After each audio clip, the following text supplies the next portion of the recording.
Jacques Lucas, nous nous retrouvons donc pour ces cartes de l'homme nouveau, troisième partie de l'entretien. En fait, il y a une reliance de tous les éléments, qu'ils soient matériels, humains, animaux, dans l'univers. Alors il est évident qu'il peut y avoir une communication. Comment on utilise concrètement ce jeu? Les cartes de l'homme nouveau, à mon sens, nécessitent de se centrer, respirer. Il peut être utilisé de manière quotidienne, un petit peu comme si l'on allait chercher un axe de vigilance, un axe de concentration pour la journée. Donc, par exemple, je peux tirer une carte pour aujourd'hui et je tombe sur le professeur. Je tombe sur le professeur et je suis en train de faire une petite interview sur les cartes de l'homme nouveau. Je trouve que le clin d'œil est savoureux. Et bon, le professeur a différentes caractéristiques, entre autres, la manière de parler, de transmettre, etc. Si vous êtes dans une question qui peut, d'un choix, arrêter un travail ou pas, eh bien vous pouvez interroger les cartes. Qu'est-ce que je gagne si j'arrête mon travail? Pour moi-même, qu'est-ce que ça va m'apporter? Qu'est-ce que ça va m'apporter si je continue à travailler?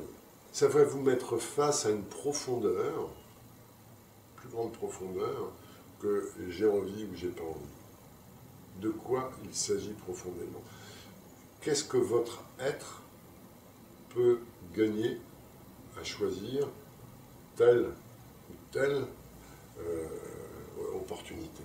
Le tirage à 3 cartes, il y a quelque chose que vous avez vécu ou que vous allez vivre.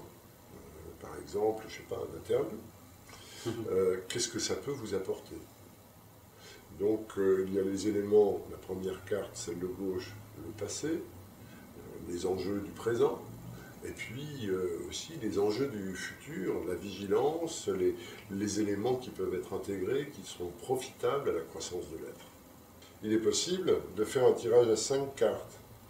La même chose, le passé, le présent, l'avenir, avec les éléments positifs, les éléments négatifs. Il peut y avoir aussi le tirage de couple, où l'homme tire, admettons, 3 cartes, et en écho, la femme tire 3 cartes. Ça peut être l'inverse, hein, c'est la femme qui commence. Et donc, voir les résonances, surtout dans une problématique de couple. Il y a encore d'autres tirages. Hein. Il y a le tirage à 7 cartes qui, là, commence à être un petit peu plus compliqué. Il ne faut pas commencer par cela. Et donc, ça va donner des indications sur la gestion de l'énergie, sur la manière d'être indépendamment d'une question particulière. Jacques Lucas, si on pouvait résumer ce jeu de cartes en une phrase, quelle serait-elle? Ah, c'est une bonne question. Moi, je dirais que les cartes de l'homme nouveau est un excellent outil d'accompagnement du chercheur, de l'homme en quête, et un soutien vers une stature d'homme nouveau, de réalisation du choix, d'expansion de conscience et de reliance à soi, à l'autre et au cosmos. Jacques Lucas, merci. C'est moi qui vous remercie, Franck.